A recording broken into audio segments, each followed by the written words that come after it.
인생을 살아가다 보면 돈이나 건강 등 우리를 힘들게 하는 요인들이 있지만 그중 제일 힘든 것은 인간관계라는 것에 많은 분들이 동의할 것입니다. 오랜 시간 나쁜 인간관계를 끊어내지 못하고 나이가 들어 후회하는 사람들이 많습니다. 몇십 년이 지나고 나서야 이런 나쁜 인간관계에 해당하는 사람들을 상대할 필요가 없다는 걸 뒤늦게 깨닫게 됩니다. 특히나 장소와 사람에 따라 행동하는 교활한 사람, 혹은 만만하다 싶으면 교묘하게 괴롭히는 사람들에게 당한 것들을 억울하게 생각하는 분들도 많습니다. 이런 사람들은 친하다는 명목으로 나를 감정 쓰레기통처럼 사용하는 경우도 있고 시도 때도 없이 부정적인 얘기를 꺼내기도 합니다. 특히나 이렇게 부정적인 이야기를 많이 하는 사람과 같이 있으면 나까지 우울해지고 기운이 빠지는 경험을 하신 분들이 많을 것입니다. 또한 남을 까내려서 자기의 자존감을 높이려는 사람, 남을 잘 무시하는 사람은 경계하는 것이 좋습니다. 이렇게 도저히 잘 지낼 수 없고 사랑할 수 없는 사람이 세상에 존재합니다. 나쁜 관계를 끊어내는 것은 매우 중요합니다. 나쁜 관계 때문에 종종 우리는 좋은 관계를 놓치기도 합니다. 나쁜 관계에 해당하는 사람은 나를 자기에게 종속시키려 하기 위해 좋은 사람을 흉보고 나를 좋은 사람들과 떼어내려고 하기 때문입니다. 이렇게 나를 종속시키려 하는 사람은 교묘하게 내 심리를 이용해서 자기의 목표를 이루려 합니다. 우리는 이런 사람들의 의도를 파악하고 그에 맞게 대응해야 합니다. 그 전에 우리는 우리 자신이 왜 나쁜 관계를 끝내지 못하는지 그 이유를 먼저 알아야 합니다. 남을 아는 것도 중요하지만 그 전에 나를 아는 것이 매우 중요합니다. 첫 번째 이유는 매몰 비용의 오류 때문입니다. 매몰 비용의 오류는 사실 경제학에서 쓰이는 단어입니다. 매몰 비용의 오류란 현재 진행하고 있는 일을 계속할 경우 미래에 발생할 이득이 크지 않거나 오히려 손실이 발생할 것을 알고 있음에도 불구하고 과거에 투자한 비용이 아까워서 일을 중단하지 못하는 일련의 행동을 의미합니다. 이 말을 인간관계로 가져오면 내가 앞으로 이 친구를 만나도 별로 기쁠 것 같지 않지만 이제껏 이 친구와 보낸 시간이 아까워서 관계를 끊어내지 못하게 되는 것입니다. 대개 이런 오래된 관계를 끊지 못하는 이유가 여기에 있습니다. 이렇게 오래된 관계를 끊지 못하는 것은 사실 여러분의 잘못이 아니라 자연스러운 인간의 본성에 가깝습니다. 하지만 할 수 있다면 우리는 이 오류에서 벗어나야 합니다. 본성을 따라가는 것이 아니라 본성을 역행해야 합니다. 그래야 우리는 미래에 더 행복하고 자유로운 삶을 살 수 있게 됩니다. 두 번째 이유는 자존감이 낮기 때문입니다. 자존감이 낮은 사람들은 특히나 나쁜 인간관계에 끌려다니게 될 가능성이 높아집니다. 자신이 자신을 별로라고 생각하기 때문에 괜찮은 사람이 자신에게 다가올 이유가 없다고 지레 짐작하는 것입니다. 자존감이 낮은 사람들은 대부분 자기 주변에 나쁜 인간관계가 있다는 것을 인지하지만 이 관계마저 정리하게 되면 끝없이 자신을 낮추며 혼자 남겨졌을 때 큰 두려움을 마주하게 됩니다. 이렇게 혼자 남겨지게 되는 두려움으로 나쁜 인간관계를 끊어내지 못하게 되는 것입니다. 마지막 이유는 소시오패스의 특성을 잘 이해하지 못했기 때문입니다. 소시오패스는 자신의 목적 달성을 위해 수단과 방법을 가리지 않고 나쁜 짓을 저지르며 이에 대해 전혀 미안함이나 양심의 가책을 느끼지 않는 사람을 말합니다. 특히나 이 소시오패스의 특징 중에 하나는 교묘하게 다른 사람을 조종하고 기만한다는 것입니다. 나를 위하는 적 자신의 목표를 위해 나를 전략적으로 이용하려는 것입니다. 정말 잘못 걸리면 소시오패스의 의도를 파악하지 못하고 점점 이 사람을 믿게 되고 이 사람의 말을 따르게 되는 것입니다. 이렇게 따르는 기간이 길어지면 이미 소시오패스에게 길들여져 다시는 벗어나지 못하게 될 수도 있으니 큰 주의가 필요합니다. 이렇게 나쁜 인간관계를 끊어내기 위해서는 먼저 나를 알고 상대의 숨겨진 의도를 잘 파악하는 것이 중요합니다. 사람의 심리가 어떻게 흘러가는지 이해하고 이 이외에도 우리는 나쁜 인간관계를 구별할 줄 알아야 합니다. 의심이 과한 것은 좋지 않지만 그래도 어느 정도 사람에 대해 비판적인 태도를 유지하는 것이 좋습니다.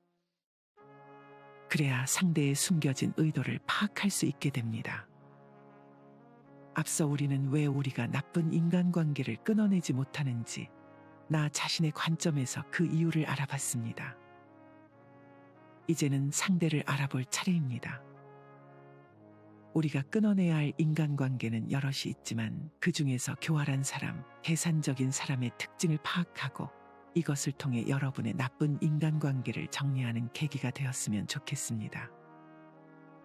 첫째로 교활한 사람들은 다음과 같은 특징을 가지고 있습니다. 이런 사람들은 처음에는 친절하고 상냥하게 다가옵니다. 그러다 나도 호의를 보이면 그때부터 다른 사람의 이야기를 나쁘게 꾸며서 진짜인 척 뒷담화를 하기 시작하고 만약 자신에 대해 비판하거나 나쁘게 말했다는 얘기를 들으면 그 사람을 미워하기 시작합니다.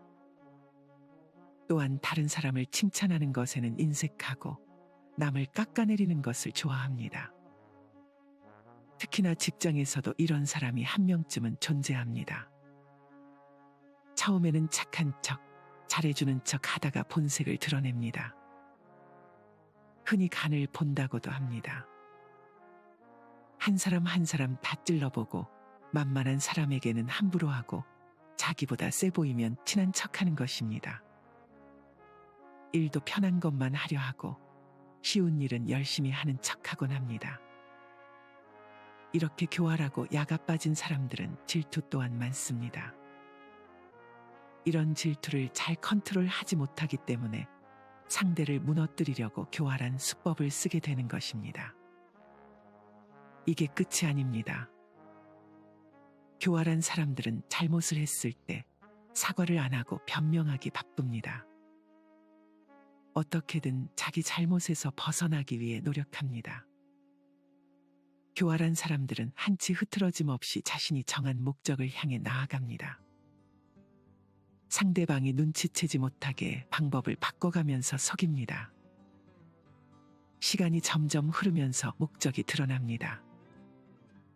물론 이때쯤이 되면 눈치를 채도 이미 대응을 하기 힘들어지게 됩니다. 이렇게 교활한 사람들은 대개 소시오패스에 가깝습니다. 다른 사람의 감정 따위는 이들에게 별로 중요하지 않습니다. 혹은 나르시시스트일 수도 있습니다. 나를 위주로만 생각하는 것입니다. 다음은 교활한 성격을 가진 친구와 가족을 두고 있는 분의 사연 하나를 들려드리겠습니다. 저도 이 유형에 속하는 사람을 얼마 전 손절했어요. 한쪽은 가족, 한 사람은 친구인데 손절하고 나니 너무 상쾌하고 편했어요. 제가 정신과에 다니고 있는데 저는 거절을 잘 못하는 성격이에요. 손절한 가족과 친구가 이런 저희 심리를 교묘하게 이용하고 있더라고요. 물론 저도 잘못이 있어요. 제 잘못이 가장 큰 것 같아요. 가족의 경우엔 외롭다고 해서 다시 만났고 다시 저를 찾아줘서 고마워서 만났지만 계속 저 혼자 이용당하는 느낌이 들었고 여러 번 큰 사건이 있음에도 용서해줬어요. 그러다 보니 이번에도 그냥 잠수로 일관하고 사과하지 않고 있어요. 저러다 말겠지 하면서요.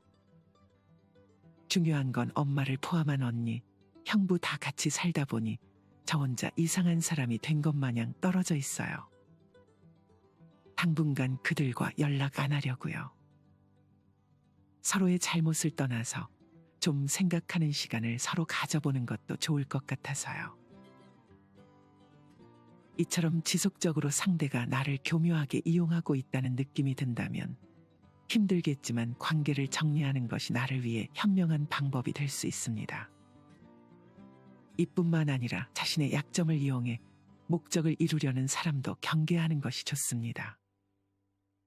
다음은 이와 같은 일을 당한 대학원생이 쓴 글입니다. 대학원 수업을 듣는데 몇 번 안 본 아주머니 학생이 자긴 영어를 잘 못하니까 자기 과제를 대신 해와달라고 웃으면서 부탁하는데 자신이 부족하니 내가 도와주는 게 당연한 거라고 생각하는 것 같던 모습이 아직도 안 잊혀집니다. 그 후로 자신의 약함을 무기로 사용하는 사람들이 너무 싫어졌습니다. 이렇게 자신의 약점으로 누군가에게 동정심을 자극하는 것도 교활한 사람들이 자주 이용하는 방법이니 주의하는 것이 좋습니다. 사실 누구나 이런 교활한 성격을 가지고는 있습니다. 단지 이것을 밖으로 표출하느냐, 속으로만 생각하느냐의 차이입니다. 종종 상황에 따라서는 이런 특성들이 불쑥 발현되기도 합니다. 나는 전혀 교활한 성격이라고 생각하지 않지만 주변에서는 나에게 교활한 면이 있다는 말을 들으면 적잖은 충격을 받기도 합니다. 이렇게 누구나 특정 상황에서는 잔꾀를 부리고 싶어 합니다. 하지만 여기서 주의해야 할 것은 이 잔꾀를 남을 기만하고 착취하는 데 사용하지 않는 것입니다. 반대로 잔꾀를 누군가를 기만하고 착취하는 데 사용하는 사람들은 반드시 경계해야 합니다. 이런 사람들은 상당히 교묘하게 행동하기 때문에 잘 구분하기 힘들 수 있습니다. 영화나 드라마를 볼 때 교활한 역을 맡은 연기자의 말이나 행동을 보면서 우리는 힌트를 얻을 수 있습니다. 보통 드라마에서 보여지는 교활한 사람은 자신의 목적을 위해서라면 치밀함은 물론 뛰어난 인내력에 혀를 내두를 정도입니다. 또한 교활한 사람들은 일관된 목표가 있고 그것을 이루기 위해 정말 부단히 꾸준하게 노력합니다. 이런 사람들을 구별하려면 상대가 잘못을 저질렀을 때 사과를 하는지 변명을 하는지 파악하는 것이 좋습니다. 만약 변명을 한다면 왜 저런 변명을 하는지 생각해보고 무엇을 얻고자 그런 변명을 하는 건지 파악하는 연습이 필요합니다.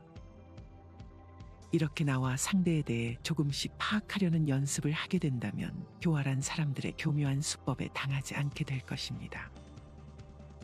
나쁜 인간관계에 해당하는 두 번째는 계산적인 사람입니다. 사실 모든 사람이 계산적인 성격을 가지고 있습니다.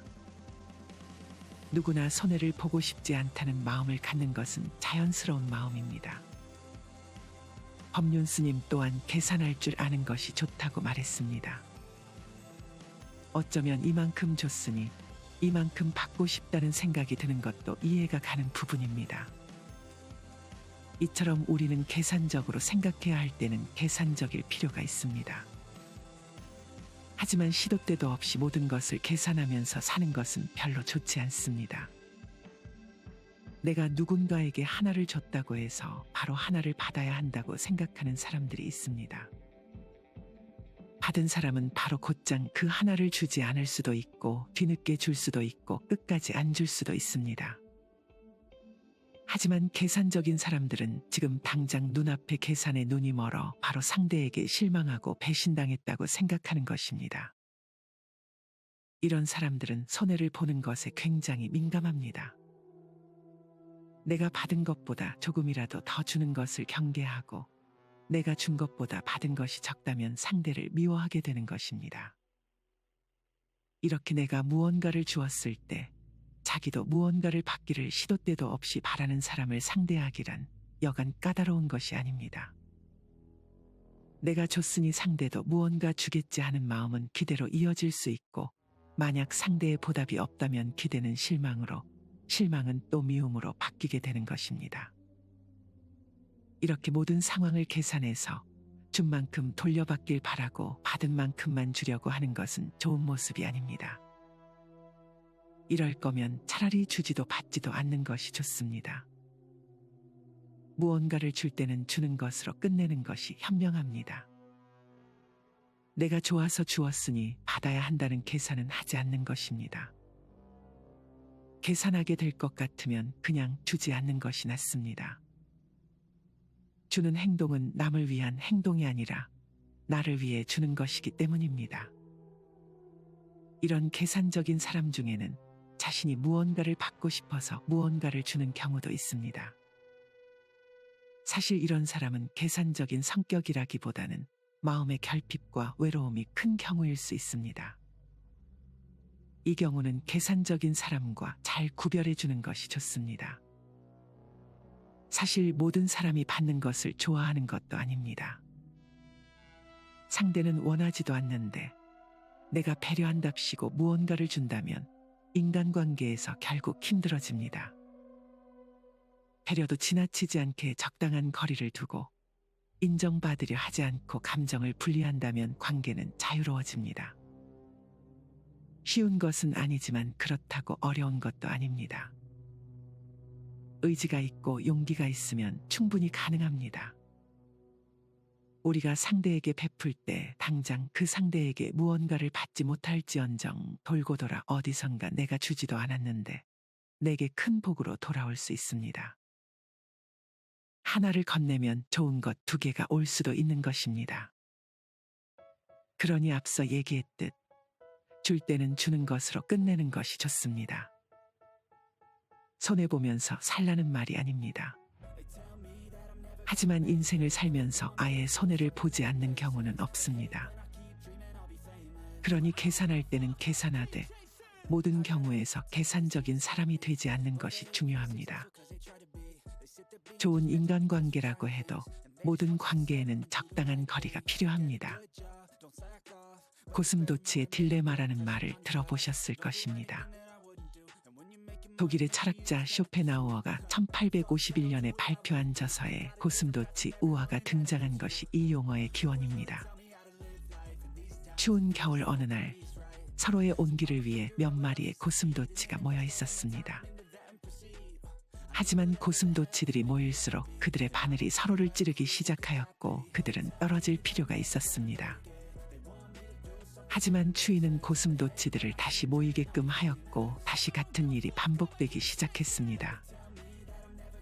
많은 수의 모임과 헤어짐을 반복한 고슴도치들은 다른 고슴도치와 최소한의 간격을 두는 것이 최고의 수단이라는 것을 발견했습니다.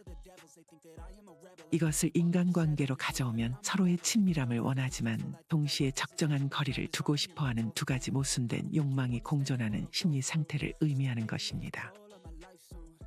쇼펜하우어와 지그문트 프로이드는 이러한 상황을 사회에서 각각의 인간이 서로에게 어떠한 느낌을 갖는지 설명하기 위해 사용했습니다.